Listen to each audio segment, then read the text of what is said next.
Hi, it's Leanne from Nurture Weightloss. How are you going? Thank you to Kaz for inviting me to speak on the WBS page. Thank you very much. I wanted to talk to you today about how we can fit more movement in when we've already got a busy day and we're already stretched to the limit. And it's one of the probably the most common things that I get asked about from women that want to be coached or want to be helped. So they are already working 5 days a week. They're already, maybe single mums. They're just busy women. Sorry, my phone dropped. Busy women. But they do want to do more movement, yeah? So one of the things, I guess the first thing that I say to anybody, right, is that it's not because we focus on what we can't do, and so we kind of stress ourselves out about what we're not doing. Yeah? It's always about what we're not doing, feeling bad that we're not doing something. Yeah. So it's about what you can do. Yeah, and fitting it in around what you're currently doing. So one of the important things is movement, right? So if you've been a fit lady before, it might have been before your kids, and you liked running, or you went to the gym for an hour, or you did whatever exercise, played netball, did all sorts of things before you were busy with family, trying to juggle kids, work, and house, right? So before that time, you may have been able to take a bigger chunk of your day. You might have been able to go to the gym for an hour. So what happens is, I think we get caught up with what we used to do, what we used to be able to do. And I think we need to reframe and rethink about how we're going to do it now, right? And what we can do, yeah? How much time have we got? So when I'm coaching women, we look at your day. We look at how your day looks, how your week looks, what you're already doing.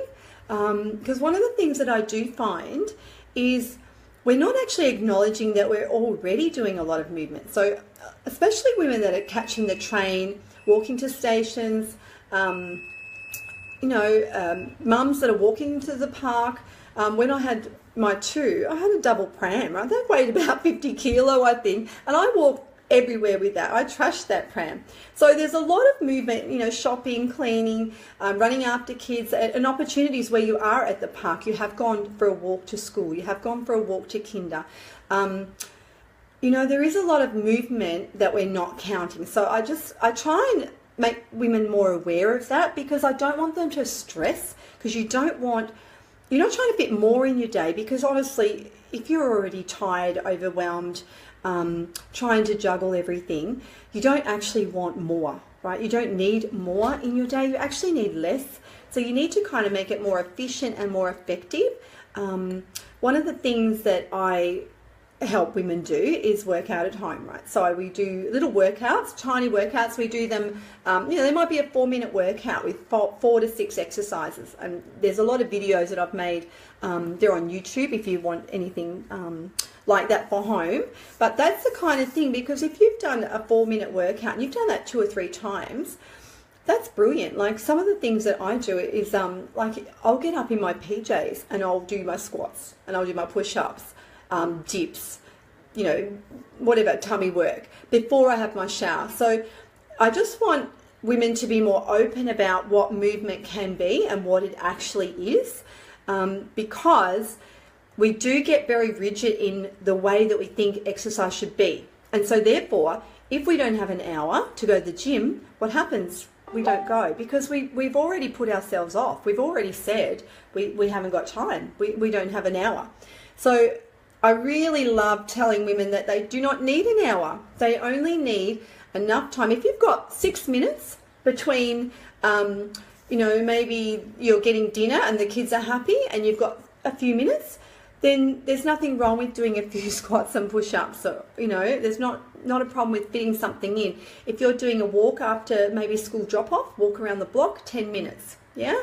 So you've just got to find ways that work. So it might be a walk at lunchtime around the block if you're at work, yeah, to get your lunch. It might be a walk to the park and you've done a few push-ups and squats at the park, on the park bench.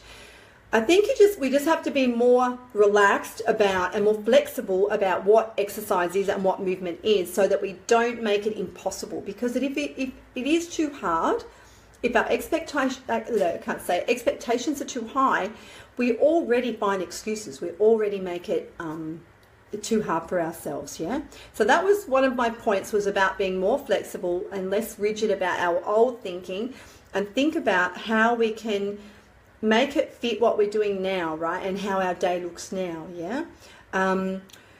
Another point that I wanted to make, talking about 10 minutes, is I have a 10-minute rule. So I try and teach women a 10-minute rule, and that could be used for workouts or self-care. So 10 minutes a day, we're not talking much, are we? 10 minutes a day. It might be that walk around the block I was telling you about with after drop-off. Now, if you came back 10 minutes early and did that walk again before pick-up, or if you did that walk at lunchtime, or if you did some body weight exercises, whatever it is, whether it be, all I'm saying is it doesn't have to be long, but that's another 30 minutes. Say you did that 3 times a day for 10 minutes at a time. That's the only time you had was those little blocks. That's 30 minutes of exercise that you didn't have before. Yeah? So I think that's really important. So same with self-care. If you're telling yourself you're too tired and you actually have no time to look after yourself, give yourself that 10 minutes. Go and sit outside in the sunshine, have your cup of tea. Regroup, rethink. Like, you need that downtime to get clarity, because to move forward, you need to be, you need to be awake, you need to be aware, and you need to be clear. So you need to work out where you're going and what you're doing, and you're trying to achieve all these things. But if you really can't see the point in giving yourself some time out, that's the type of thing that's the beginning. The self-care is the beginning to it, right? Because how can you focus on losing weight or exercising when you're overwhelmed, fatigued, tired, and you're certainly not focused on yourself, because you don't even want to spend 10 minutes to relax, yeah? Or to shut your eyes, put your feet up, whatever. So my 10-minute rule, I think, is something that you can slot into your day. It doesn't have to be 10 minutes. It can be 6 minutes. If that's all the time you've got, that's what I mean about being flexible, yeah? So it's really important to be more open to the idea of what movement is, yeah? So movement is movement, yeah? So the other thing I wanted to say, which I think is quite helpful, is trying to juggle it with kids. So as a mum, when I used to run a PT studio and run boxing classes for mums in Altona for about 10 years. So it started off because I had a babysitter and I was doing PT and running groups, and then other women would bring their kids, and the kids would go inside with the babysitter, and it kind of grew from there. So that was how we did it, because that's how we had to do it. We didn't have another way, yeah? And so I think as a mum too, you keep looking back to the old you when you had lots of time. And this picture that you have now may not be perfect, because you can't do whatever you want when you want. But it can work. It can be fun. When I'm coaching women here, they bring their children. And it's awesome. Like, we give them a mat. If we're on the floor doing mat work, we give them a mat, and they're copying mum. They might even be, if they're little, they're actually on top of mum while she's trying to do whatever it is that we're doing, or we make, silly games and things like that. So it's just a matter of including them and making it a bit more fun, and not expecting that it's going to be perfect, that you're actually going to get much done, right? But you've started, you've made a change, and you're starting, right? So, because you're a role model, so they look at you. To them, it's fun, but especially the little girls, I notice that they really want to do what mum does, yeah? So I think be aware that that is a good thing, and just fitting it in however you can fit it in. Doesn't matter if you didn't do it all. If you got down on the ground, you did a few things, and they crawled all over you and everyone had fun, that's the main thing. Because, I do know when they get frustrated because they can't do it, and they really want to work out. They want to make changes, yeah? But it's not going to be perfect. And you know what else? It's not forever. So if it's a bit difficult to manage at this point in time because you're trying to juggle with the children at home, that's okay, because it's not forever, right? So just start and make it what you can. Make it work for you, which is the other point that I was going to make. Make it work for you. It's not going to be an hour in the gym. And actually, you don't need an hour in the gym. You just need to move. Yeah? So if you want to have a chat about anything that we've talked about today in regards to trying to make exercises at home, trying to make easy workouts at home that you can do, if that's what your goal is, if that's what you want to do. Most people want to do something, yeah? So it's just a matter of making it fit and not being unrealistic, and also not, just relax, not being upset that it's not the way it should be. Eventually, you have your time, yeah? You'll get your time when the kids are a little older. Sometimes it's just hard to juggle. I've also got some really great ebooks on my website. There's some, there's a tag there calling I Love Freebies. So there's some, I keep saying a lot, I know. I've got to practice that. There we go again. The Healthy Snacks Guide, which has a shopping list. So that's really, really helpful if you want to have a look. And healthy snacking is something that is a problem for most women as well. That's another question. That's probably the second question I get asked about, is how to snack. Because if you don't snack, you're starving. It's like a cycle when you go for crap, and then you have no energy, then you have that 3 o'clock slump or the 11 o'clock slump, and then you look for sugar, and it just goes around and round and round. So healthy snacking with a shopping list is what I meant, shopping list.